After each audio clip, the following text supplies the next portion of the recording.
Meu Amigo Hindu, um filme dirigido pelo diretor argentino-brasileiro Héctor Babenco. Para quem não sabe, Héctor Babenco é um diretor muito bom, nascido na Argentina e radicado no Brasil, que dirigiu filmes muito bacanas, como O Pichote, que é um filme que eu indico para quem não assistiu, dos anos 80, um filmaço. Lúcio Flávio, Passageiro da Agonia, e dos mais recentes, Carandiru, que é uma obra bem bacana também, um filme com um elenco muito bom. E esse último filme, Meu Amigo Hindu, que é uma obra que retrata a vida do próprio Héctor Babenco. É um filme que é construído mostrando a vida do próprio Héctor Babenco. É claro que se trata de um filme, então vem repleto de licença poética e uma construção artística. A história básica do Meu Amigo Hindu é a história de um diretor que se chama Diego, que é um americano que vem pro Brasil, descobre que tem uma doença grave e tem que voltar para os Estados Unidos para se tratar. Ele conhece um garotinho hindu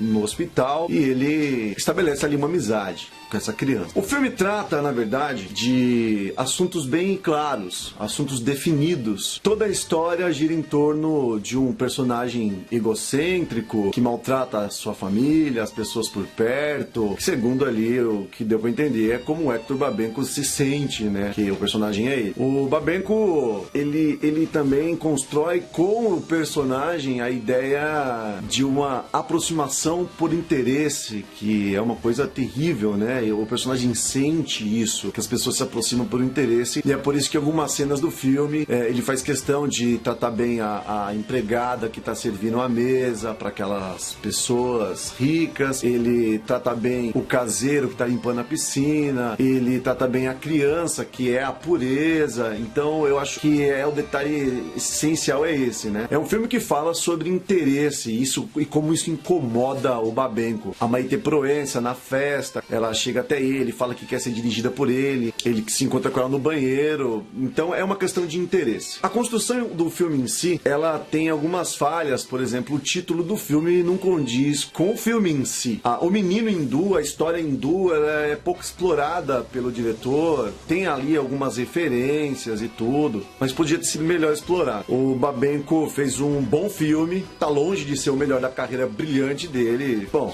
o filme fala sobre renascimento e tem as outras coisas, mas a base do filme é o renascimento, tanto que ele morre no hospital. Em uma das cenas, quando ele já está no período de tratamento e uma moça já nos Estados Unidos, ela fala que o transplante trata-se de renascer uma pessoa nova num corpo antes doente, né? Então a gente vai percebendo os renascimentos dele e tal. Aí a poesia do filme, ela vai estar ligada àquela questão da morte, né? Que é o Selton Mello, que vai até o hospital, e o Diego, que está debilitado, ele expulsa a morte. Ele não quer morrer, é claro, né? O filme, ele tem alguns detalhes que poderia ter sido feito melhor. Por exemplo, ele está no tratamento, ele está nos Estados Unidos e de repente aparece lá a ponte estaiada, então isso não tem nada a ver, né? Como se fosse os Estados Unidos, São Paulo. Não ficou legal. Então o segundo encontro dele com a morte é interessante, porque ali ele morre. Tá o barulhinho lá do equipamento do hospital,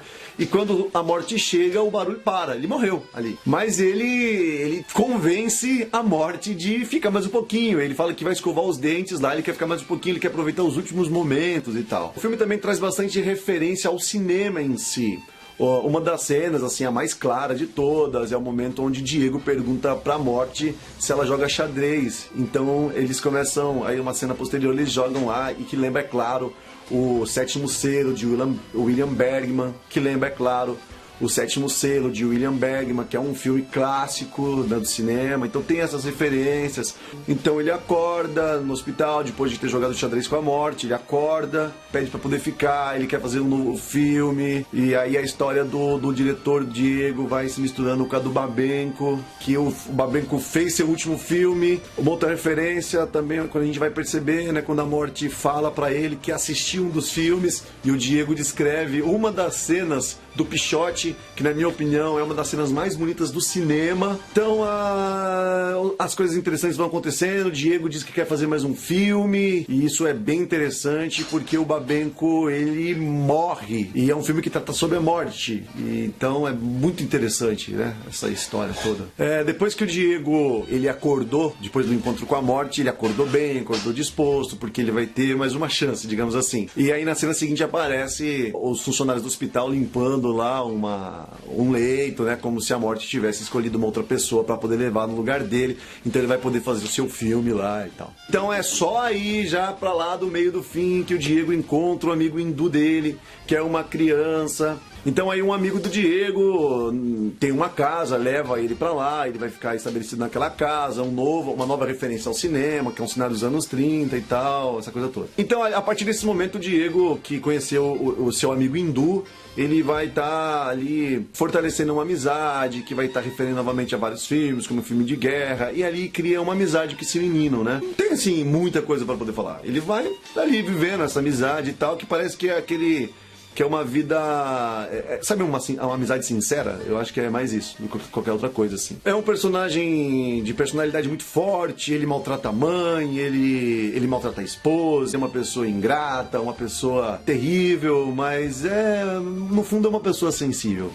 Excêntrico, eu acho que é isso. Aí, já meio pro fim do filme, ele volta pra casa, ele se divorcia, ele encontra uma prostituta na rua, ele tenta transar com ela, não tem ereção, que é aquela questão do que é estar vivo, ou do que é estar morto. O que é estar vivo?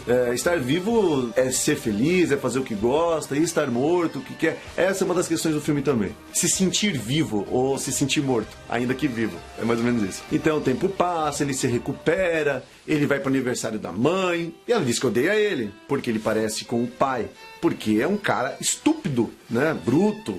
E aí, quando ele conhece a Bárbara Paz, parece que ele renasce novamente, que é um filme que fala sobre renascimento várias vezes, né? E é a Bárbara Paz mesmo, porque ele fala lá que conhece ela de um reality show, então tem esse paralelo de ficção com realidade, né? E ali ele conversa com ela conta a história dela pra ele, eles saem, aí eles fazem sexo, e aí ele conta a história da vida dele pra ela, e chega lá a morte. Novamente, o Selton Mello. E aí tá o detalhe mais interessante, assim, do filme, porque o próprio Babenco disse que quando a morte pergunta sobre o filme, e ele fala que já tá produzindo o filme, é o próprio filme Meu Amigo Hindu, que seria o último filme dele como personagem Diego, e foi o último filme dele como Hector Babenco, porque ele realmente morreu. O filme Meu Amigo Hindu é o filme que ele se refere no diálogo com a morte. Interessante isso aí, maluco isso. É interessante como ele representa a morte, que é um funcionário público banal, e que na verdade é. Porque o que é a morte? Simplesmente a gente pode estar aqui e daqui a pouco já não está mais. Naquela cena final onde a Bárbara Paz aparece dançando na chuva, seminua, né? Nada mais é do que o Babenco mostrando através da arte o que faz ele se sentir vivo. Ele gosta de mulher, ele gosta de cinema, ele gosta de coisas como essa. Então é isso que ele tentou explorar naquele filme. É um filme que tem uma certa sensibilidade, que é típica do Babenco, mas também tá longe de ser a sua obra-prima. Eu daria nota 6,5 e eu indico sim pela sensibilidade do Babenco, mas podia ter sido feito melhor pela capacidade que o diretor